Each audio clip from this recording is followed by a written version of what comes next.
কথাবার্তা বলেন এই একটা কথা বলেছে যে কথাটা ওয়েট 100 টাকা না, 100 টাকা না, কারণ তিনি মুক্তিযুদ্ধের চেতনাকে আবার ধ্বংস করলেন। চেতনা কিন্তু আওয়ামী লীগ রাখে না। মুক্তিযুদ্ধ গর্ব সবার, কিন্তু জামাত ইসলাম জামাত ইসলাম দেখেন, জামাত ইসলামের সবাই তো রাজাকার ছিল। বিচারটা কাদের হয়েছে দেখেন, ওই যে বললাম বঙ্গবন্ধু আইন হয়েছিল কলা বাটার্স অ্যাক্ট, কলা বাটার্স অ্যাক্টে দালাল আইন যেটা বলি, ওই অ্যাক্টে কিন্তু বলা হয়েছে মুক্তিযুদ্ধে যারা বিরোধিতা করছে অসুবিধা নেই, শুধুমাত্র ধর্ষণ লুণ্ঠন করছে তাদের বিচার ক্লিয়ার। বঙ্গবন্ধু কিন্তু সবাই ক্ষমা করে দিচ্ছে, এই কথাটা জামাত বলতে পারতেছে না কেন? জামাতের ভিতরে অসুবিধা হচ্ছে কি, জামাতও তো লেখাপড়া করতেছে ঠিক মতো, কোথায় বলতেছে না, লেখাপড়া করে বলতে পারতেছে না তো। আপনার বুক ফুলে বলে যদি অন্যায় কি করে থাকে বঙ্গবন্ধু শেখ মুজিবুর নিজে ক্ষমা করে দিন। তোমরা কেন, তোমরা কি বঙ্গবন্ধু, তাহলে বঙ্গবন্ধুর যে ভাষণটা ছিল, বক্তব্য ছিল, সেই বক্তব্যটা কি হলো? গোলাম আজম কেন ধরা বললো? যাদেরকে ডাকা হয়েছিল, সময় দেওয়া হয়েছিল, এতদিন নিবেদন না আসলে পাসপোর্ট বাতিল হয়ে গেছে, ওই গ্রাউন্ডে দিয়েছিল। আপনি আসেন নাই বলে বাতিল হয়েছে, ওই জন্য বাতিল হয় নাই, যুদ্ধ শুনছিলেন। এগুলি স্পষ্ট করেন, স্পষ্ট করা উচিত ছিল তো অন্যান্য দলেরও, যে কোথায় কি আমাদের বিশেষজ্ঞদের, পণ্ডিতদের, টকশো বিশারদদের কেন করতেছে না? আমি তো এখনো বলতেছি মুক্তিযুদ্ধের চেতনা কথা যদি বলেন, তাহলে এই চেতনা ধ্বংস করে আওয়ামী লীগ নিচে। কারণ স্বাধীনতা যুদ্ধের সময় দালাল আইন যেটা ছিল, সেই আইনের যে ভাষ্য, সেটাকে কিন্তু গলা দিয়ে মারছিল আওয়ামী লীগ। আপনি ধিক্কার দেন তাদের, তারা তো বঙ্গবন্ধু মেরে ফেলেছে, জাতির তো সব তাকে মেরে ফেলেছে। এই কথা কেন জামাত ইসলাম বলতে পারতেছে?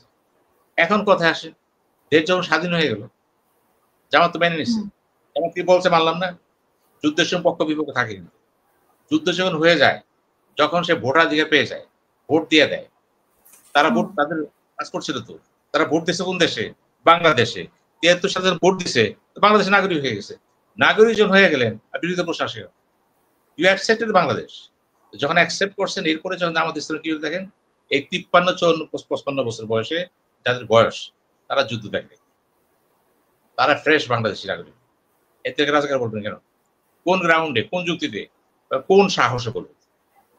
দেশ তো আপনার আমার, আমি এই দেশ জন্মগ্রহণ করছি, আমার রাইট আছে না?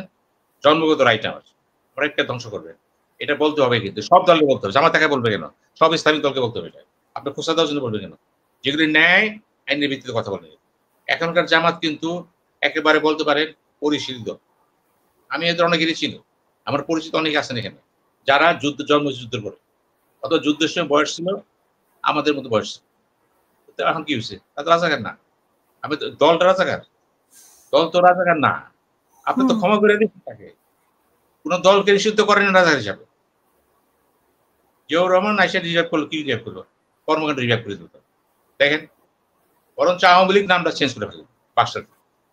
এগুলি হচ্ছে ঐতিহ্য, এগুলি বলবে, এগুলো আওয়ামী লীগ বলবে না, এগুলি বলবেন আওয়ামী লীগের বুদ্ধিজীবীরা, বলবেন আমাদের বুদ্ধিজীবীরা বিভিন্ন জায়গায় যারা আছেন, তারা গুছিয়ে কথা বলবে। এখন জনাব তাহের সাহেব যেটা বলছে, উনি কিছুটা মস্কারি করছেন, এখানে বুঝতে পারতেছি তো, হালকা হয়ে বলছেন যে ওই তখন তো যুদ্ধ করে নাই, উনি এখানে তো মুক্তিযোদ্ধাদেরকেও ছোট করা হলো, যদি ওনাদেরকে প্রকৃত মুক্তিযোদ্ধা চপরাঘাত করছে, এটা করেন না। আপনি কিন্তু আগামীতে আল্লাহ না করুন আপনি প্রধানমন্ত্রী হতে পারেন, নিজেকে আপনি ৮০০ করেন। আপনি কিছু এই কথা কেন আপনি বলতে চাইবেন? মস্কারি কার সাথে? আপনি ৫০ লাখ যুদ্ধ করবেন? Can you fight with India with 50 lakh লোক? আপনি কি আছে যুদ্ধ করার মতো? আবেগে চলেন, জোশে চলেন, ধর্মকে ইউজ করবেন না, সাবধান। ধর্মকে ইউজ করলে তো প্যালেস্টাইন স্বাধীন হয়ে যেত। ধর্মের জোশে আল্লাহ যখন যা চায় তাই হয়, এটা এই বিশ্বাস। আপনি কেন মানুষকে বলতেছেন ৫০ লাখ লোক আপনারা আছে যুদ্ধ করবেন? কার সাথে যুদ্ধ করবেন? ঢাল নেই তো নির্দোষ সরকার। এই শুধু উস্কানির কথা বলেন না, কিন্তু জাতিকে বিভক্ত করেন না, কিন্তু বলেন যুদ্ধ হয়েছে, যুদ্ধ করছে, মুক্তিযুদ্ধ ছিল, মুক্তিযুদ্ধও ছিল, এখন সবে স্বাধীন দেশ, এখন আমরা সব বাংলাদেশের নাগরিক, এখন আর কোনো বিরোধী শক্তি নাই।